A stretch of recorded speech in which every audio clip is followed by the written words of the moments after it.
El funeral transcurrió en silencio hasta que el pastor alemán comenzó a ladrar al ataúd, sin parar. Al principio, todos pensaron que era dola. Pero cuando los ladridos se volvieron frenéticos, algo cambió.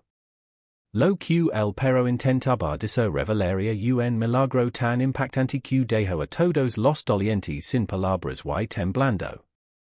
Hoy se despedían del oficial Daniel Granger, un hero condecorado, un esposo amado y compañero de un pastor alemán muy especial.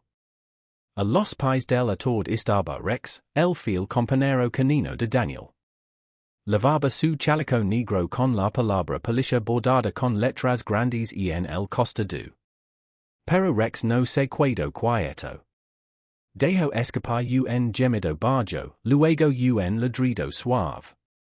Al principio, nadie le prestó atención. Asumieron que simplemente estaba de luto, confundido por la multitud ante la ausencia de la voz de su compañero.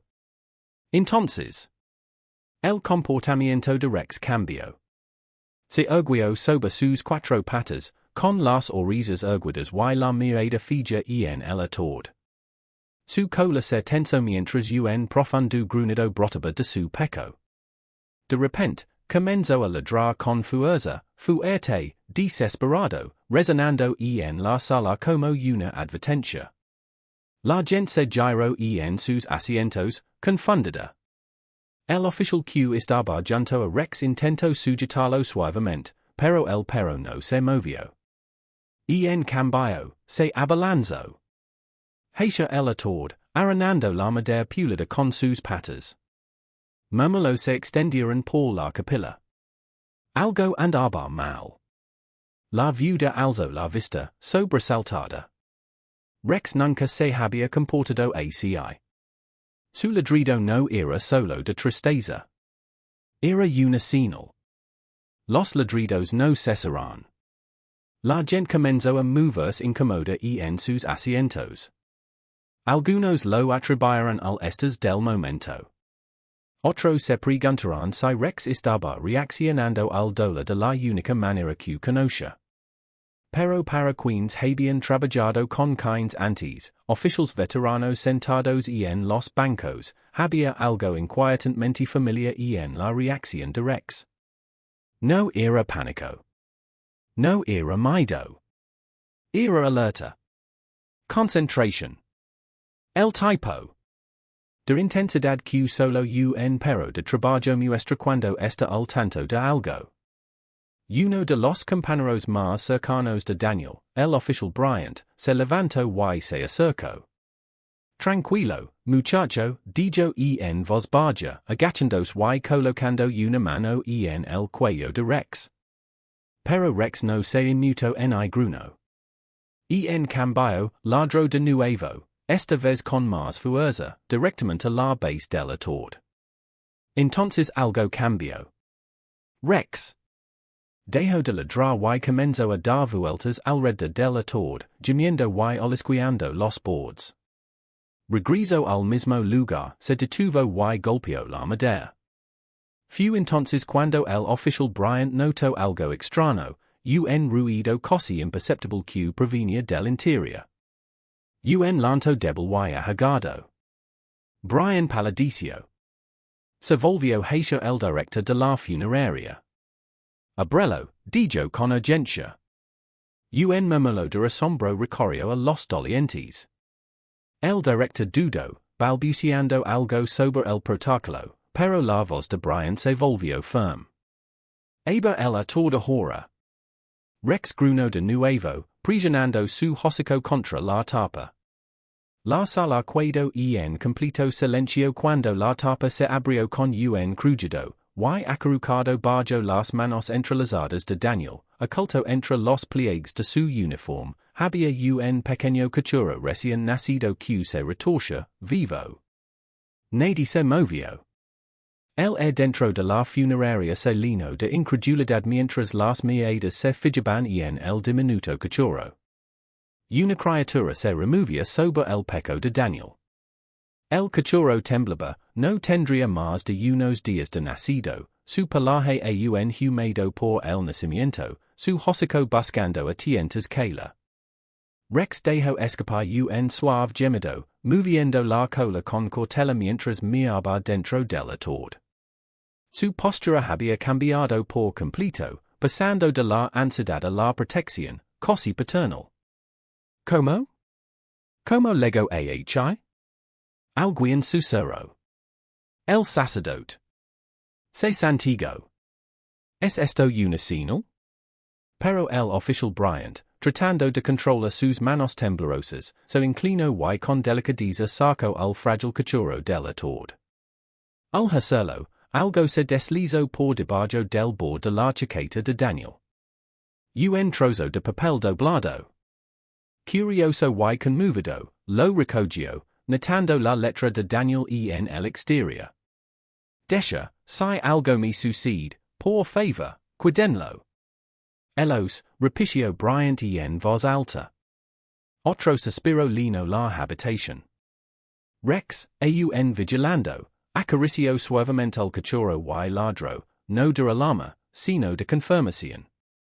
No solo reaccionaba al dolor. Había estado intentando proteger al cachorro desde el principio. Daniel no solo había entrenado a Rex para obedecer órdenes. Le había confiado algo mucho más profundo, lealtad más a la de la muerte. Y Rex había cumplido, guiando a todos hacia un milagro que nadie habría creído si no lo hubiera presenciado con sus propios ojos. Las lágrimas comenzaron a brotar. Pero ahora no eran solo de duelo. Eran de asombro. Mientras los invitados se reunían lentamente, el oficial Bryant desplegó la nota con dedos temblorosos. La habitación quedó en completo silencio.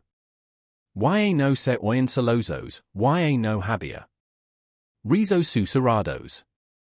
Todas las miradas se dirigieron al desgastado trozo de papel que Daniel había dejado, como si pudiera explicar el misterio que ninguno de ellos comprendía. La carta comenzaba con sencillez. Si estás leyendo esto, significa que no lega casa. El gas resonó en la habitación. Incluso el sacerdote retrocedió, atónito ante la perspicacia de Daniel. Pero si Rex sigue contigo, y si por algún milagro ella también lo logró, entonces por favor, que sepas esto. No fue un accident. Sabía que venía.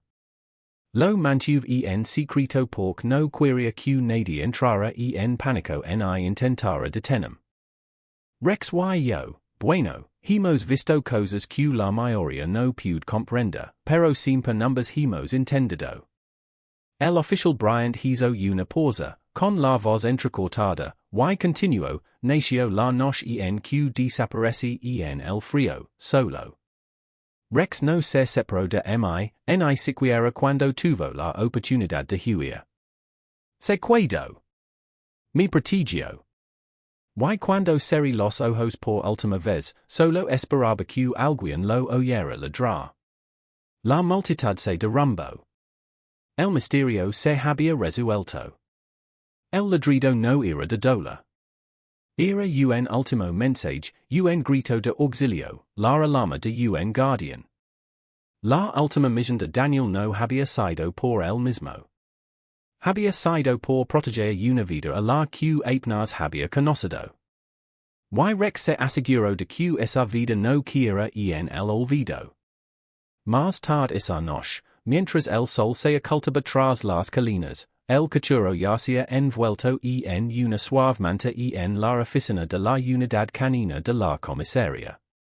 Una enfermera que había asistido al funeral lo confirmó. A pesar del frío, la deshidratación y las horas que pasó en el ataúd, el cachorro sobreviviría. S.U.N. Milagro, susurró con los ojos brillantes. Rex permanecía sentado en silencio junto a la cuna, con la mirada fija en el pequeño bulto. Su rigidez habitual había desaparecido, reemplazada por una calma protectora que nadie la había visto jamás. Los agentes pasaban, negando con la cabeza incrédulos, algunos se detenían solo para sentarse a su lado. Esto no era un simple rescate. Era algo sagrado. Amanda, la viuda de Daniel, legó apretando la carta con fuerza en la mano. Se agachó junto a Rex, con lágrimas que le corrían libremente por las mejillas. Él lo sabía, susurró. Sabía que ella te necesitaría. Extendió la mano y acarició suavemente la cabeza de Rex. Él se acurrucó en su mano, con la mirada dulce y el cuerpo inmóvil. Amanda miró al cachorro con voz temblorosa. Crecerá sabiendo quién fue su padre y el perro que le salvó la vida. Bryant. Estaba cerca, observando la escena. Nunca dejó de proteger, dijo. Incluso después de su muerte, el departamento decidió por unanimidad que la cacarita se quedaría con Amanda y Rex. Crecería rodeada de amor, con una parte viva de su padre velando por ella. Y Rex no solo había perdido a su compañero. Había encontrado un nuevo propósito. No ladró por miedo. Ladró porque la vida seguía viva. Si te gustó esta increíble historia de un perro policía, no olvides darle me gusta y suscribir. Pronto habrá más historias increíbles.